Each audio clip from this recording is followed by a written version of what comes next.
and welcome to this session, I Heard What You Said.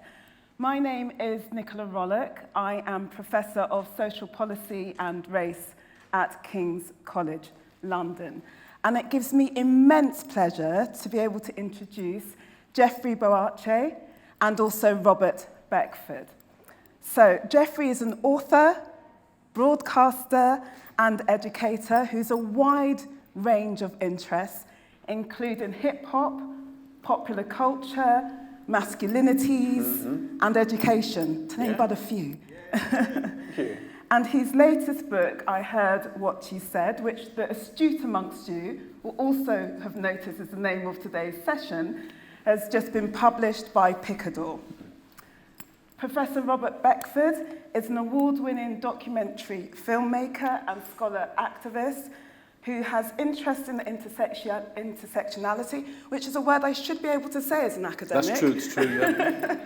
So I'm going to say that again. Intersectionality of theology, race, and class in Black religions of the Black Atlantic. And he is also director of the newly established Institute for Climate and Social Justice at the University of Winchester. Gentlemen, welcome. Thank you, thank you. So in terms of today, I'm going to ask some questions of Jeffrey about his new book, and Robert is also going to dip in with his thoughts. We are going to speak for probably about 35 minutes. I'll keep a close eye on time, and we'll have a good, healthy chunk of about 20 minutes for questions at the end. And I should just flag, before you disappear to your next session, there is also a book signing. Jeffrey will be doing a book signing as well after today's session has finished. So, Cool. Jeffrey, Hello. Over to you. That was good. What do you mean over to me? I asked a Over question yet. So look, we have established there are some teachers in the room, there's some people who work in higher education. For those who've not yet read the book, or bought it, both of which are bad things, could you give us a couple of sentences just summarising what the book is about? Yeah, the tagline does quite a good job of that. Black teacher, white system, revolution in education. That's the bit that the book doesn't do on its own, all right? But that's the kind of the aim of it, to think about what's going on in education from the vantage point of a teacher who's marginalised by race. Because I spent 15 years in the classroom. I don't know, that never gets a response. I don't know if it's a good thing or a bad thing. Teaching is like, one teaching year is like 7 human years. So you've got to think about it in dog years. So I've done 90 years in the classroom, you know. And in that time, no, it's too late, it's too late. You've not just been polite, you missed your cue. So in that time, you sort of see some things when you're marginalised, and those insights are kind of packaged into mainly anecdotes, you know, things that were said to me, things that I heard in terms of experiences, situations, you know, behaviours that I noticed, and listening to that gives me a few insights about what it means to be a teacher marginalised by race in this country. Hence, I heard what you said. Thank you. And Robert, having read the book, what for you would you say are your main takeaways? Yeah, well, first of all, thank you for writing the book. It was a great read. I managed to get through it in a couple of hours, which is always good.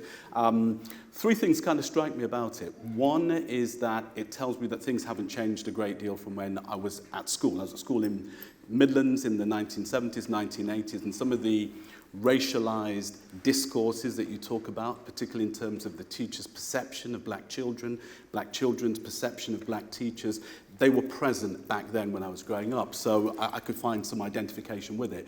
That's the first thing. Second thing that struck me was that it focused on what I would call a very form of individual blackness as opposed to communal blackness. What do you mean? And I mentioned that tension because I was raised in a context where there was the black church tradition. So my experience of engaging in blackness was always communal and dialogic. Similarly, because my parents were Jamaican, and if you know anything about Jamaicans, they bring everybody with them. So my whole community life was spent around Jamaicans. So my identity and my understanding of race, as much as race was, we didn't talk about race, we talked about white people. So we saw the issue as being about whiteness, not necessarily about blackness. It was very much formed in dialogue and in community. So I sensed a tension between the kind of communal forms of identity formation black activism that I was shaped by in terms of growing up in the 1970s, 1980s in Britain, with a much more individual focus about your engagement as a marginalised, as you, quote, marginalised as a black person within a predominantly white school. So I found a real point of connect, because I've experienced it as a school child, but disconnect in terms of being an older generation. I needed these notes before the thing got published. Man. Sure. Just if you could hear from Robert with your third point. Oh, the third point, sorry. Right. So the first point was just identification. Second point was the communal. Third point was, and this emerges out of the difference between a kind of communal blackness and an individual one, is that then the focus of communal blackness is organising, and organising resistance and empowerment, and keeping that tension between joy and radicalism. And fundamentally, how you do that is by creating fugitive spaces. So that's what was kind of significant for me, was saying, well, where's the fugitivity here? Have I got fugitive space in this book? Fugitive spaces communally. Where do we find those spaces for black people then to flourish, even within school space, social space, religious space? So that was the tension that I saw in terms of reading. It's what happens when you ask a professor what they think of your book. I'm just... You get notes, you have to go back to the publisher. And you've got two professors up here. Yeah, they've got two. So Jeffrey, actually in many ways, Robert has laid down a wonderfully intellectual challenge, if you will. Let's go. So could you say something about what he's spoken to, particularly his second point? Because this book, for me, is very much about, yes, your experiences as a black teacher, which I think is absolutely necessary, and something that we don't pay enough attention to within mainstream, and let's call it what it is, within white society, and particularly in the current context, and we'll come on to that later. Yes. But I also wondered whether this was a book for you, perhaps, that was about a kind of coming of age around race. Yeah. So a kind of coming to recognise yourself as racialised, as black, as foisted upon you by the education system. I was wondering if you could speak to that, and obviously to Robert's point. Absolutely. I mean, the thing is, right, is that when you're marginalised in any way, particularly by race, you exist in your own identity, right? And you are qualified by what you're not. And that's something which happens from a very young age. In the previous talk, someone talked about colouring in people at school and have been given the skin colour pencil. My previous book, Blacklisted, starts with the exact same anecdote, this realisation that I am not the norm and I'm seen in a particular way, and that's what makes me what I am because of what I'm not. And that is a process which a lot of people might not go through that because they're not marginalised in that way, which is staggering to me because I've existed in that space. So when you talk about, a coming of age or like a reckoning with my own identity as someone racialized as black, right? Then you're sort of a fugitive in the open. That's the thing. And you really feel it when you enter institutions, because institutions aren't like the whole world. They've got certain walls and barriers and places, spaces to exist in. And so you really come up against that reality of being marginalized. So I'm in the institution of education as a kid, because obviously I've been at school, right? You don't realize you're in an institution, you just think you're going to school. But you're entering a whole set of norms and a whole set of histories. It's mad when you think about it, or you just roll in, and then you leave it, unless you become a teacher like you lot, and you go back into it. Like, why'd you do that? Why go back into the institution, I had a few years out, so I know what the real world's like, And then you go back into teaching where you learn how to hold in your wee for too long. You learn how to, only have holidays when it's really expensive. You learn a few things when you go to education. But I learned about how I was being held as a black professional in the white mainstream through these 15 years of interacting with education. So absolutely, I was exposed in a way that helped me to see myself. Mirrors everywhere. Does that make any sense? It makes complete sense. And I wonder, is it possible to, rather than being exposed, is it possible to develop a sense of black identity that is strong before one knocks up against, in the context that we're talking about, the education system as professionals? I think so. Like, what is so important is that institutions that are dominant in some way, right, they don't understand that there are other universes that exist, right? And all of us are marginalized in different ways. It could be your ethnicity, your class, your race, your faith, your sexuality, your gender, like all sorts of different ways. But the mainstream dominant institution doesn't recognize that. So my blackness was never, ever on the cards. It wasn't on the table. It wasn't discussed. It wasn't recognized throughout teacher training. It was never talked about. I trained to be a teacher in 2007, and there was nothing talked about race, which when you think about it is staggering. And I was the only black person on my PGC course, and I walked into a lot of schools where I was the only black English teacher. In some schools, because I moved up north, I'm from London, they call up north anything that isn't London. Yeah. Like, you could go to Neptune and they'll just call it up north. You know, Londoners are so arrogant, we just like, you know, terrible. I'm not so arrogant now, because now I live in East Yorkshire. I live just outside Hull. I live up north, yeah. I got over the nosebleed when I got past the N25, and I'm like, all right, here I am. So, you know, when you, when I moved like through education and I kind of started to feel those points of tension, it was an education, and I realized that there was something of that could be insightful. Thank you. And Robert, turning to you as one of the very few black professors in higher education, did you also experience a sense of realizing your blackness through the education system? Was it something that you came to understand before you entered it? Sure, so it's a good question. Yeah, for me, again, I think this is generational and also cultural as well, being from a African Caribbean heritage rather than, say, a British heritage. So for me, the coming of age begins at school, but it's shaped in a particular way, which is quite significant. I had a racist teacher called Mr. Brady, said to me, I'm going to put you in a banana boat back to Jamaica if you don't get this design right. So I went home and told my dad. My dad was a builder, trade unionist, scaffolder, and he's from Westmoreland. Westmoreland, if you know, in Jamaica, it was the most densely farmed part of the island. The toughest, baddest people come from Westmoreland. You don't tell their children you're going to put them on a banana boat back to Jamaica. My dad said to me, may I go talk to him? Well, that's signifying, you know, as metaphor is part of Jamaican culture.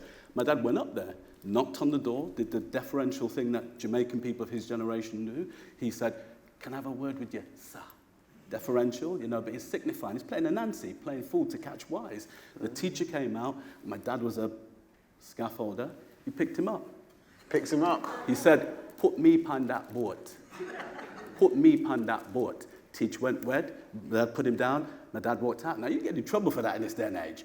Back in the 1970s, when there wasn't the same kind of security around schools, you could get away with that. That shaped my consciousness about my blackness. If people come at you, you go at them. You do them in. You never, ever leave this situation undone. My dad taught me that. So that was my coming of age. Second coming of age, and I'll make it 3 again to make it poetic, was then at 14, reading the autobiography of Malcolm X. Made sure my son read it. I have a book club for black boys. 5 main books they have to read because they tell them everything about how to navigate life as young black men.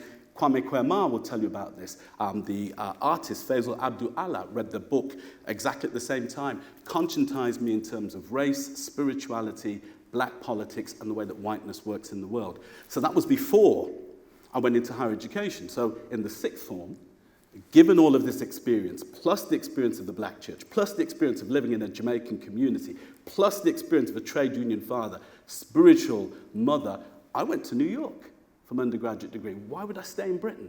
Nothing on the curriculum there said anything about black people in the 1980s. None of the teachers were radicalized or politicalized to empower me. I went to New York, where there were black students, black faculty. That was my fugitivity. So that's the way in which I was developed consciously and then made a decision to root myself in spaces where there was black life and not black death.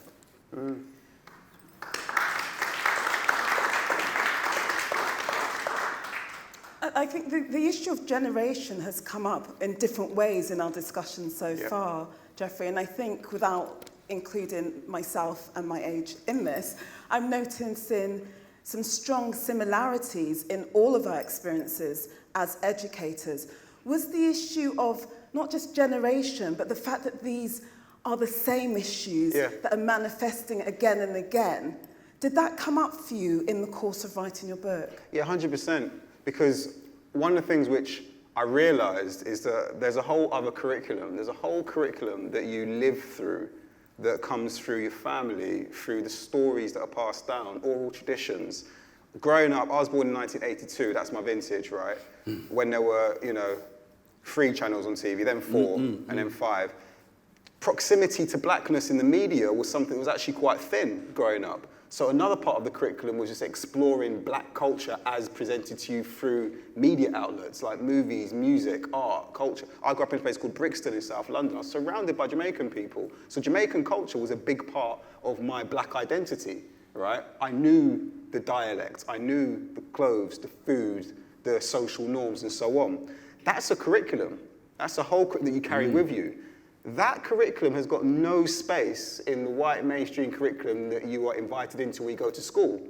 So as someone who's surviving, because kids are really good at surviving, kids are really good at assimilating and making it through. You don't bring your whole self to school. Let me tell you about Miss Staunton. Miss Staunton, right, was a teacher I had when I was at primary school in Brixton. Miss Staunton was Irish, right? And she had a belt with like bullets in it, and there was a bullet missing. I don't know why that sticks in my head so much. I don't know what kind of fashion choice that was, but she had a belt with bullets in it. She had one missing. She was cool. And she'd spent time in Ghana, right? My parents are from Ghana, previously called the Gold Coast, when they were growing up, because, it's got gold in it, and the British Empire. That's my TED talk on the British Empire. I hope you enjoyed it. So she spent time in Ghana. She could speak Twi, which is one of the dominant Ghanaian dialects, languages. I don't speak Twi very well, shame on me. She would speak Twi to my mum at parents' evening, and it blew my mind. Because I was like, how's this white woman speaking Twi? Her and my mum are old friends. But what it meant was, when she gave me this piece of work, which was draw what you eat on a Sunday and bring it in to talk about it, I remember it so clearly. I must have been about 7. I knew what the right answer was. The right answer was roast chicken, roast beef, potatoes, gravy, overcooked vegetables, right? That's the right answer. And I started drawing that. I started drawing the overcooked carrots. And then I thought, no, hang on a second.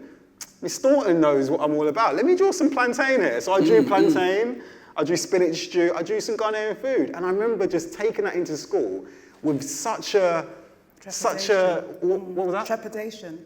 Trepidation, but almost excitement, the kind of knowing that me and Miss Staunton knew something about me and about where I was from, about my family. And I just, looking back on that, how powerful is that for you to feel seen when you go into somewhere like a school or any place of work or any professional space, just to feel seen. If Miss Staunton wasn't there, I would have hidden that because it's the wrong answer.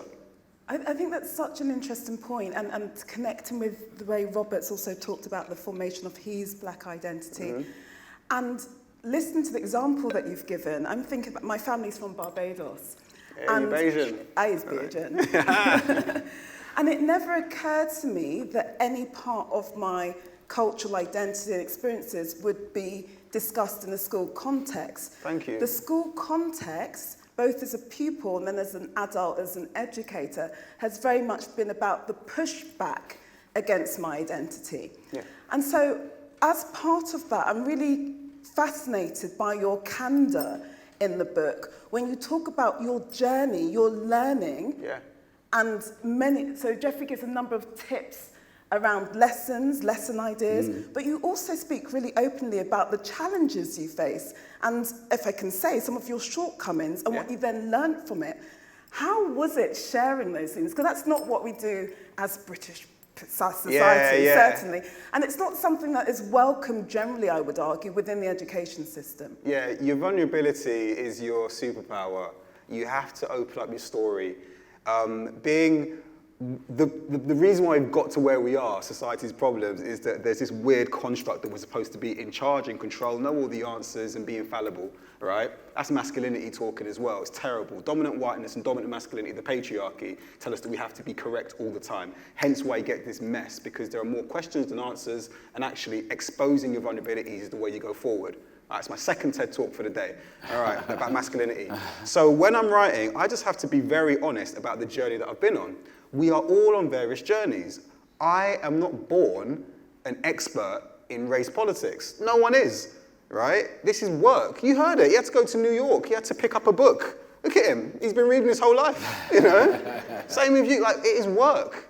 And what is fascinating to me is that work, which I took to be natural, and automatic is not work that a lot of people do. Some people wake up and they eat toast and they go to bed, and that's it.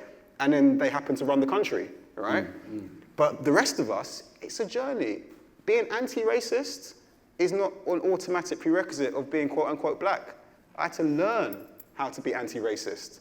And when I started teaching, I very uncritically taught what I was taught. I just taught what the curriculum was.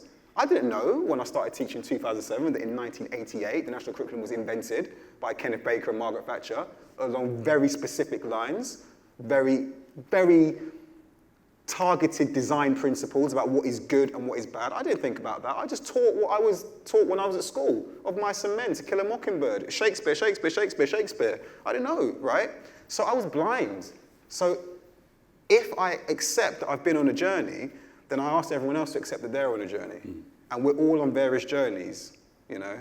Anti-sexism, anti-homophobia, anti-Islamophobia. The list keeps on going. And you have to be on that journey, and it takes effort and work. That's what the book is about. Is that fair? No. Is it fair, Robert, you sat Sorry, I'll give you a straight answer. well, and if you could unpick it, perhaps. Is it fair, Robert, you've talked about being very purposeful in terms of your journey to understanding your own blackness and your connection with your community. You've talked in the context of your school journey, how you've reached this place of anti-racism. Is it fair that we are, to borrow from Fanon, over-determined from without, and that we have to be so specific, so deliberate in our journey to survive, to teach within the system? What do you reckon? Robert first, and then Jeffrey. I would have some pushback against using Fanon, and I would go instead to Bell Hooks. Bell Hooks has a phrase, it's the title of an essay called Loving Blackness as Political Resistance. So for me, the issue has never been about the dysfunctionality and the psychosis of whiteness. The issue has been, how do I love myself, love the people around me in such a way that that's so empowering that I have love and joy to give to other people. So I've always made the focus not necessarily on the pathology outside, but on how I can stay sane with me and my community, my family, the church folk, the extended family. I've got a family in Ghana that have adopted a whole village in Ghana as well. So I'm a chief in Tamale, by the way. Hey, stop it. Yeah, but that's a whole other story. So for me, I think we have to reverse the gaze and focus. For me anyway, it's been much more about my empowerment rather than worrying about the world outside. Now, what does that then lead to? What it leads to is then developing a different narrative, a different politics, a different culture, where you're looking to network, to empower other people, to establish organizations and institutions that do that kind of work. So that's my focal point. Now, how it gets played out in school with children is, I say to my children, you're going to a school to be schooled, not educated. The schooling. Your education will come from the family, the community, those folk around you. And what I play with the kids what I do with the kids at school, the same way I do when I teach in prison.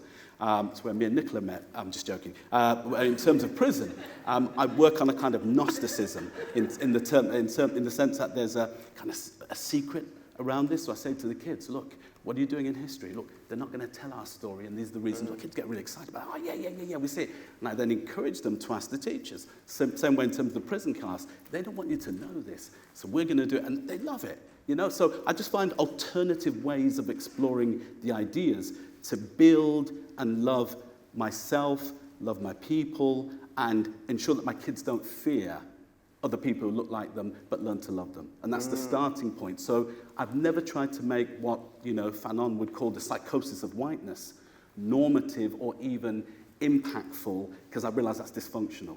So if I turn it around and say, where are the places which give black life? Where's the kind of Afro-optimism, and celebrate that space nationally, transnationally with my folk in Ghana, transnationally with my folk in Jamaica, North America. That's the way in which I've approached it, and that's been more about thriving than even having to resist. Yeah. Oh, you've got the question sign round the applause.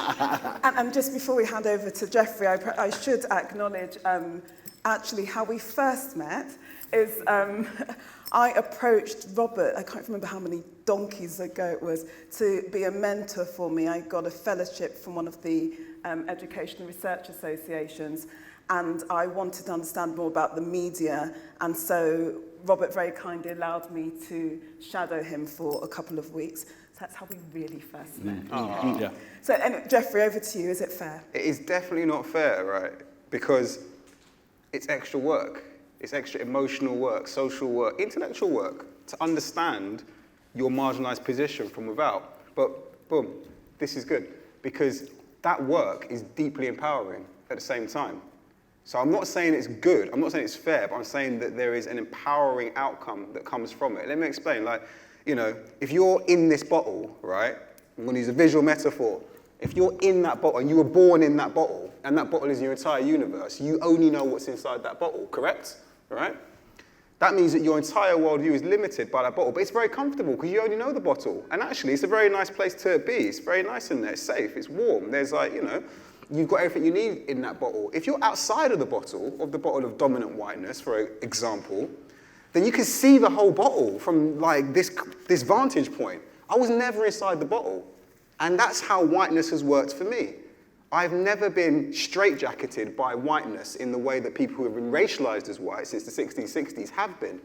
And that straitjacket is comfortable. It's it's got padding in it. It's like a Barber straitjacket. Other brands are available.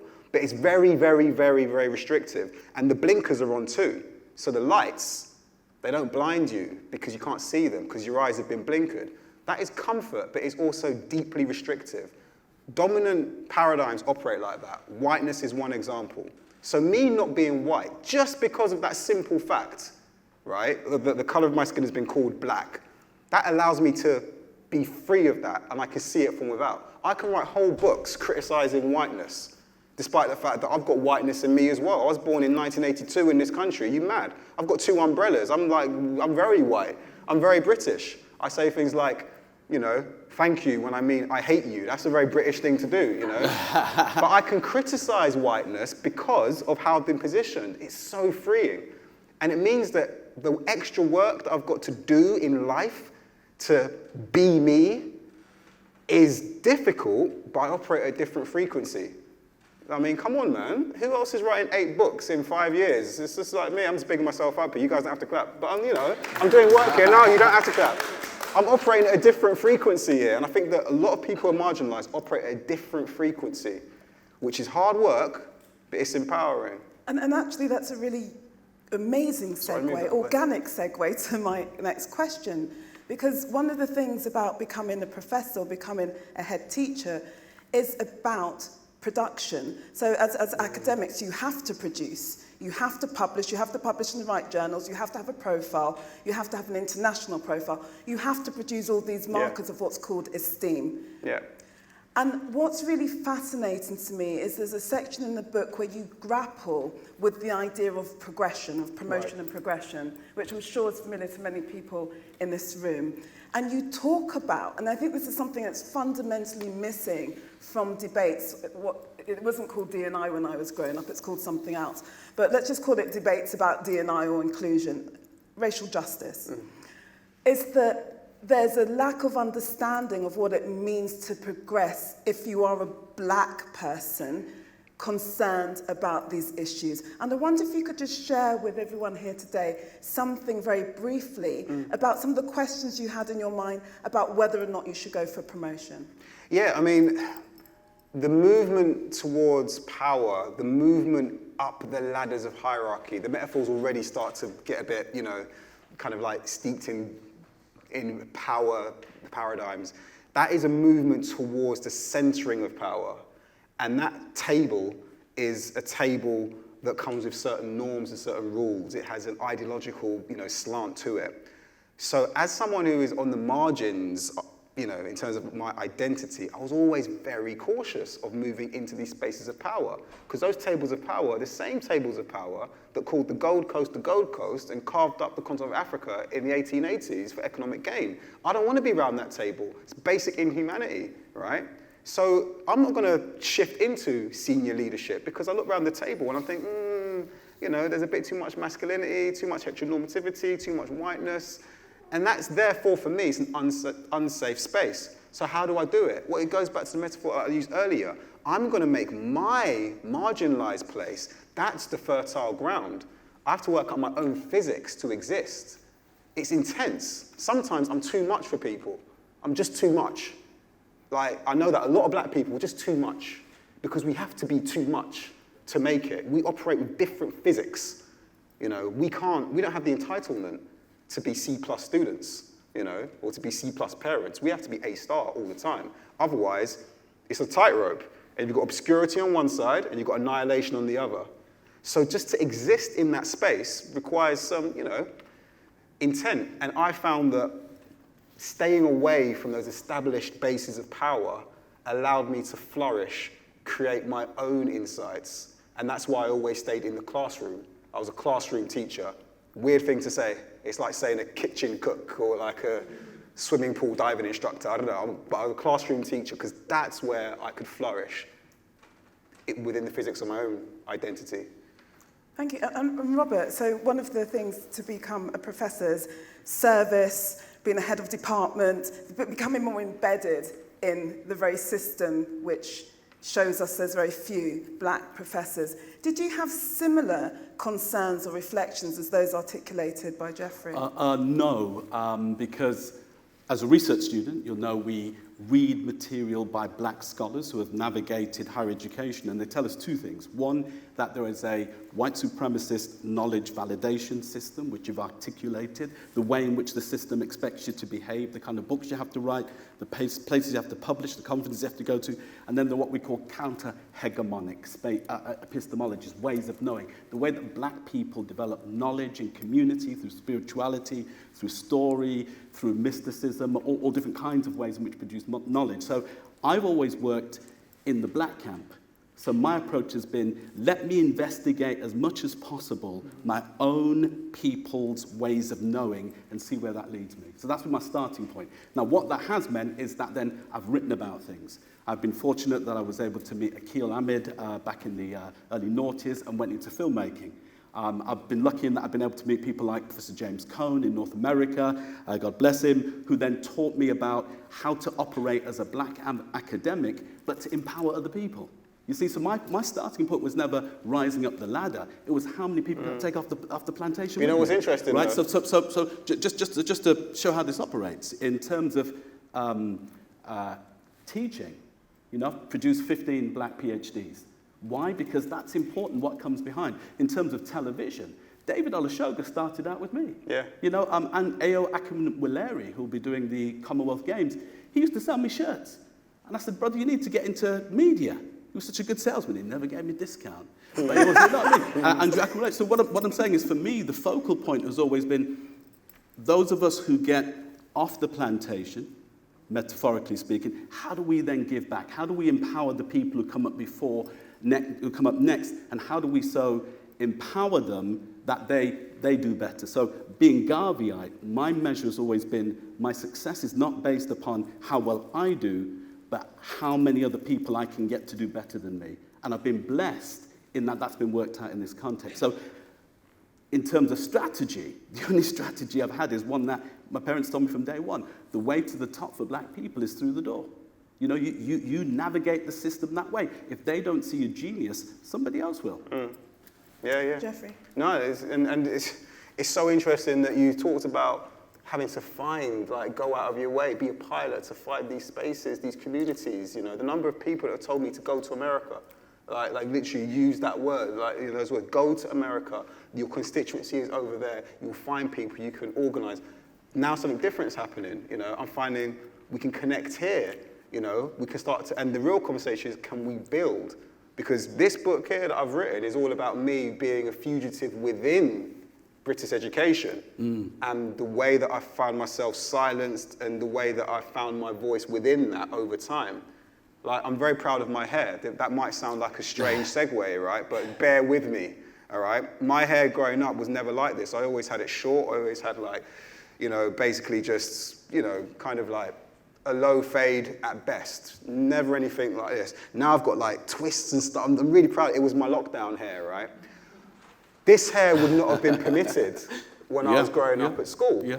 My school would have banned it, the school that I went to in Brixton, because it was seen as, I don't know, well, you tell me, you know, too subversive, too black, you know? There are some schools now where the halo code hasn't quite reached and you can't have hair like this, right? Do you want to just explain the Halo Code for anyone who doesn't know what it is? Halo Codes is basically like a set of rules that say that, you know, you can have whatever kind of hair you want, and the rules that say that you can't have certain types of hairstyles linked to your ethnicity are racist, and it's not adopted in a lot of institutions, not just education, but, you know. So when I've reached a point now, you know, I'm 40 now, I'm finding myself able to exist in a freer way. And I feel like this book is a bit of a marker for me personally in owning that and moving forward in it, because a lot of what I did before was hidden. A lot of my blackness was not brought to the table. It was not sought out by the people around me, and I didn't bring it to the table for fear of annihilation. And I cannot stress what that, you know, how strongly I feel about that. It was fear of annihilation. To raise racism somewhere that doesn't want to see racism is to invite your own absolute destruction. And that's a fear and an insecurity which a lot of people carry from marginalised perspectives. I feel like we can move beyond that. I think there's a lot in that, but I think, again, it might be a generational thing. If you grew up listening to roots reggae, you know, you grew up listening to the early development in hip-hop culture, which were deeply embedded in black politics, then there's a different kind of deportment. We speak out. To not speak out is to be complicit. So I'm just saying it's a generational thing. So just in terms of going back to the hair, you see, my son had the similar thing. His school said, if you wear your hair a certain way, you get a detention. So my son said to me, Dad, I'll take a hit for the culture because there's no way I'm going out on Saturday looking rough. So I'll take a hit. So he took the detentions, you know, in that, because that's the way the school was. But we make sure we tooled him up to explain how it was racism and how other children in the school were allowed to do similar things. But so he understood what was going on. So I would say this in response also to the question about having to overwork.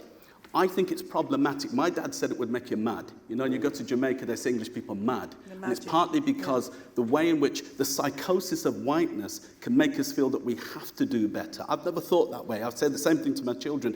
Just do the best that you can and achieve your own potential and don't have as few regrets as possible. But the idea that you have to be better than, well, that's crazy. You know, that's crazy to measure yourself in that way. You know, your measures, the heuristics for your ability have to come from within or elsewhere. If you're measuring yourself against this, you're colonized. It ain't going to work. You're going to need some decolonial metrics to be working with. Especially when the rulers aren't even fair in the first place. Exactly, you know? Exactly. And that's why I think the book is brilliant, because it develops, and I'd applaud you for your, you know, for the politics of disclosure. Disclosing the grotesque and the heroic, because that empowers other people who read it. So I really want to thank you for that, because I really think it's really good stuff. I can give this to other teachers I know, other people in teacher training. And I think it's really, really powerful in that sense. But I think what we have to acknowledge is that being in a white supremacist, capitalist, patriarchal society, again to borrow from Bell Hooks, we have to navigate it in ways that sustain us and empower us. And if we're just looking to be validated from within, we've already lost. Yeah, you know. So my approach has been the system itself. I'm an Afro-pessimist in the sense that I do not believe racialized oppression will end in Britain for many, many, many generations. It ain't going to happen. It ain't going to happen. So I know that. So therefore, my starting point is, how do we thrive and strive if we are here? And that's why, for example, my children have 2 passports. You have an English passport, you've got the Jamaican passport. So I wanted them to know, you've got land back home. You know, you've got a place back home. And that changes their sense of place. They're not stuck here. My son said he wants to get an Irish one now. I don't know where he's going with that. He's going to collect a lot. He's talking about... He's doing top trumps on passports now. Thank you. Yeah. Very, very briefly, because I'd like to turn to get some questions from the audience. Jeffrey, how have you coped? How have I coped, or have I coped? How have you coped? Oh. And you might tell me you haven't, but No. That's a really profound question. I feel like the first thing is to seek an understanding of yourself, right? That journey to seek to understand yourself, to open the vulnerability, to understand the armors that you have worn and adopted. A lot of that is in the early stages of this book, where I interrogate with hindsight, how have I constructed myself in order to exist in this space? And that is something which requires reflection. Distance is very important. It's a therapeutic process, right? And it's empowering because you get to see yourself from without, to understand. So the one way that I've coped is by reflecting, and actually thinking. Connecting is always the next thing, Community is absolutely everything. Finding those groups of people that have shared values, that have, your interests at heart, that have a shared sense of place in the world and history, that's beautiful. That's why I like this, like knowing you, Nicola, and your book, which is not out yet, The Racial Code. I started reading it yesterday. It's not out yet, so you can't buy it. This is a proof copy. Publishing stuff, like we get sent books. It's amazing because I pick it up, I start reading, and I connect with you. I see resonance. That heals me. That feeds me. Listening to the panel earlier, that feeds me, Okay. So those are the two things that really help me to, if you want to say, cope. But also just like having fun, innit? Okay, thank you. Sounds like an entire new conversation. So I promised some time for questions. Can I encourage you, compel you, demand that you are succinct? Encourage, compel, demand? Yes. Force? Yes. To be succinct in your questions or statements. I will interrupt if you go on too long. Hands, please. So my question was, you identified about the giving back, and I wanted to know, do you view the doing in giving back differently to the being? And the being example being like Obama, he was there, but he maybe didn't do as much as people wanted. And the doing, my reference point in my mind right now is like Jay-Z, very active in, outwardly things to be done.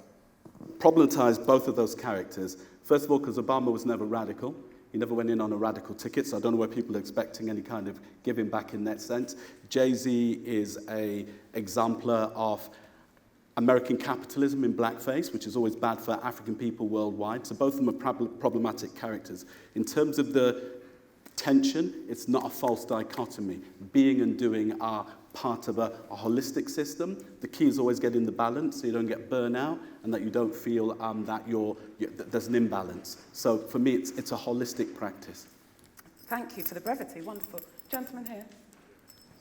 When you speak about exploring your vulnerability and your journey so far, when you look back and reflect now, how important do you feel it is, or you felt it was, to educate white people around you about that journey, and how important is it today? Yeah. And secondly, was that also a big inspiration behind you writing this book? Right, thank you. First of all, no. To give you a weird answer to your first question, it's not important for me to educate white people or people racialized as white, for the simple reason that persons, individuals, have got resources at their disposal to go on their own journeys. Amen. Right? I'm not gay, but I wake up worried about homophobia. And I'm on an anti-homophobia journey in my life, and I talk about homophobia a lot. My favorite film is Dirty Dancing. It has been for many years. I've done lectures on this. Stop smiling, this is serious business, right? One of the reasons it's my favorite film is because it talks very profoundly about abortion and neo-feminism and what it means in a patriarchy to not have control over your own body, because there's an abortion plot line in Dirty Dancing. I talk about it in this book randomly. Roe versus Wade has taken us into a dystopia, a pre-1987 dystopia. I'm not a white woman. I'm not a white Jewish woman. I don't have ovaries or a womb. But this worries me because I'm worried about the world. So if I can marshal my resources as an individual to feed on the world around me, to work out which journeys I need to be on, then anyone who's racialized as white can and should do the same thing. This is an act of benevolence. This is just me being nice, just trying to make it easy for you and package it in a way that for $16.99 you can enter a journey that will take you out of the bottle. Do you know what I mean? But without using too strong language, if you don't think you've got the resources to go on these journeys, you haven't interrogated basic humanity enough. So shame on you, because we're all on a journey. We just need to realize that we need to get out of bed and get on that journey, and you can make the world change any second you want. So yeah, it's my answer to that, sorry. This is really in response to that thing about your success being based on who you bring with you. And I think one of the most frustrating things at the moment is that journey that way, but actually we've forgotten whose shoulders we stand on so much of the time. And you quoting bell hooks, etc. You know, Paul Gilroy wrote No Black in the Union Jack in the 1970s, one of the first books I ever read as a young person.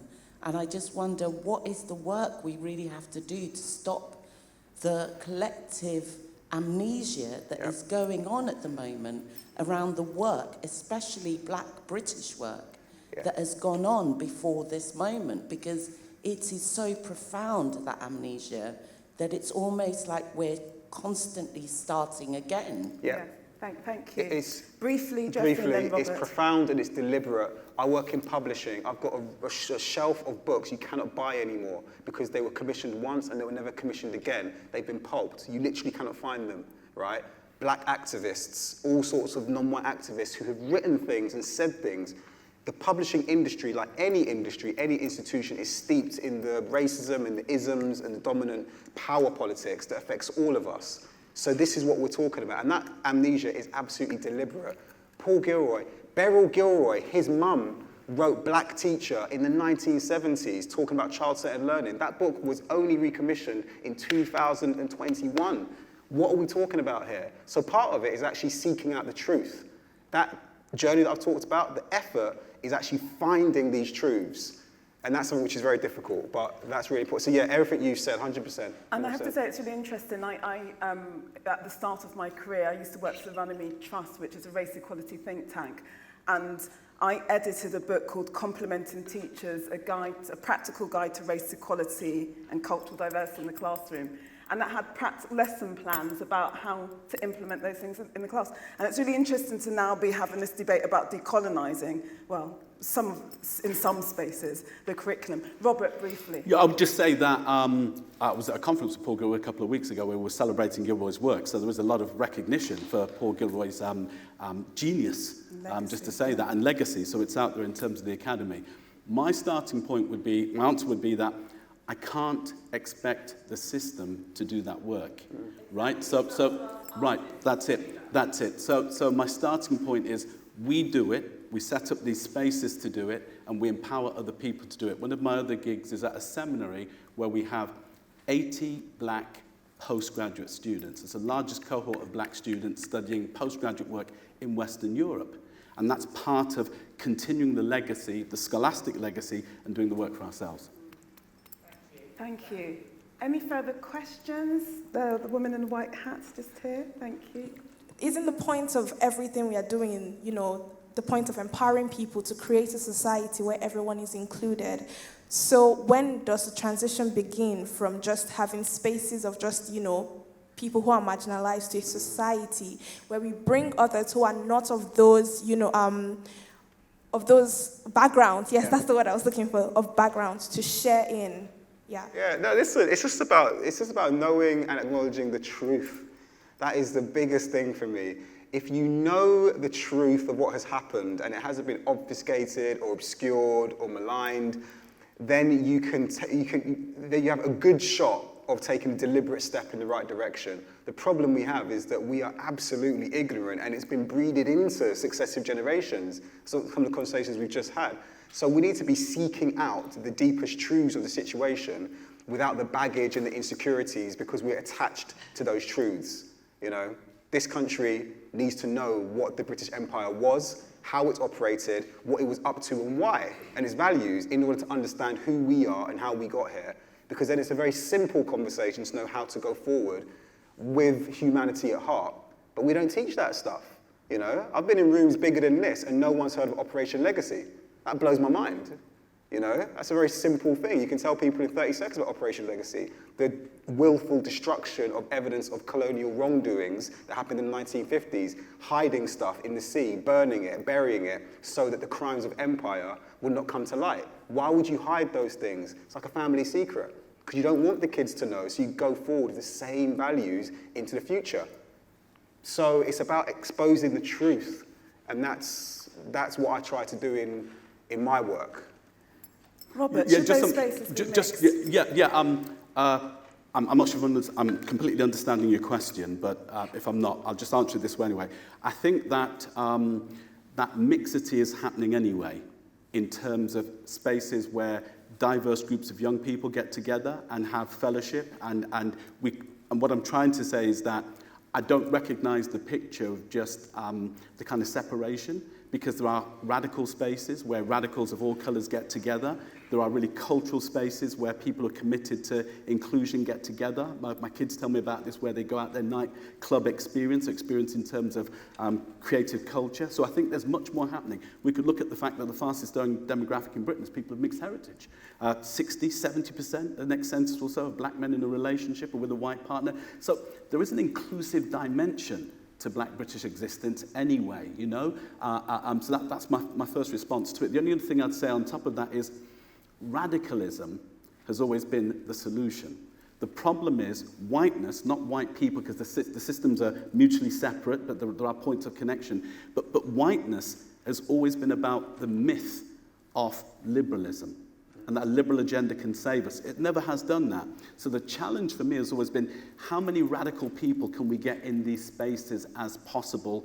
And I've always been committed to radicals of all colour, because Priti Patel, kind of, Badenoch, kind of suggests to me that just because people of colour, have got colour, doesn't mean they're committed to an agenda that's going to empower people of colour. They go the other way. Yeah, exactly. So they go the other way. So I found radicalism has been the solution. Look, just to end with this in terms of teachers here, I've written about him. My favourite teacher, the spot in the Times Higher Educational Supplement where you can write about your favourite teacher, Mr. Ralph. Mr. Ralph was a member of the Revolutionary Communist Party, white Oxford educator who came to my school in Coventry to teach us in the 1970s. First math class, he said to me, math, he said, "Have you read Malcolm X?" It's a white teacher. I said, "Sir, I've done no algebra." Because that's what I thought it was about. That's how I got introduced to the autobiography of Malcolm X. He brought it in the next day, made me read that, made me read Richard Wright. And the reason why he did this was because he recognized, as somebody racialized as white, how whiteness worked within the school to make black children think their only way out was sports. I'd signed for Wolverhampton Wanderers, you see. I was going to play professional football, and he brought me back. Radicalism in spaces for all people is what I would underline. Radicalism. So we've got one question and I need to wrap up. So the gentleman at the back, if you can keep it really, really succinct, and I'm just going to ask one of the panellists. How do the resources of faith and theology maybe impinge on this education? Huge question. No, I'll tell you what, I can answer it really quickly, and I can give you my party trick for students. When you get old, you see, you don't want to teach too much. You want to send the students out, and they give you these newfangled ideas like blended learning, let them go out and do all that stuff, make it work to my advantage. I say to the students at the beginning of one of my classes, go out and find every book written by a theologian racialized as white, writing about race in Britain for the last 100 years. They go out, it takes them 43 minutes, I know, because I go and see a mate of mine, we have a coffee, I come back in the classroom, and they tell me 1.5. I send them out and I say, go and find all the books written by the same demographic, white theologians, about animals. How many books have they written about animals having souls? They go out, this is quick, I only got 30 minutes, I go to the shop, read The Guardian, come back in, 30 minutes they're there, and they say to me, 42. And I say to them, let's unpack that. What kind of discipline writes about cats and dogs before it addresses its 500-year sojourn with racial terror, racial capitalism? There are no resources. Theology is the most colonized discipline within the humanities, and I would say it is, using religious language, sinful. So, on that note, I'd like to thank Professor Robert Beckford, Jeffrey Boakye, both for their contributions this afternoon. Thank you. Amazing. Thank you. Thank you.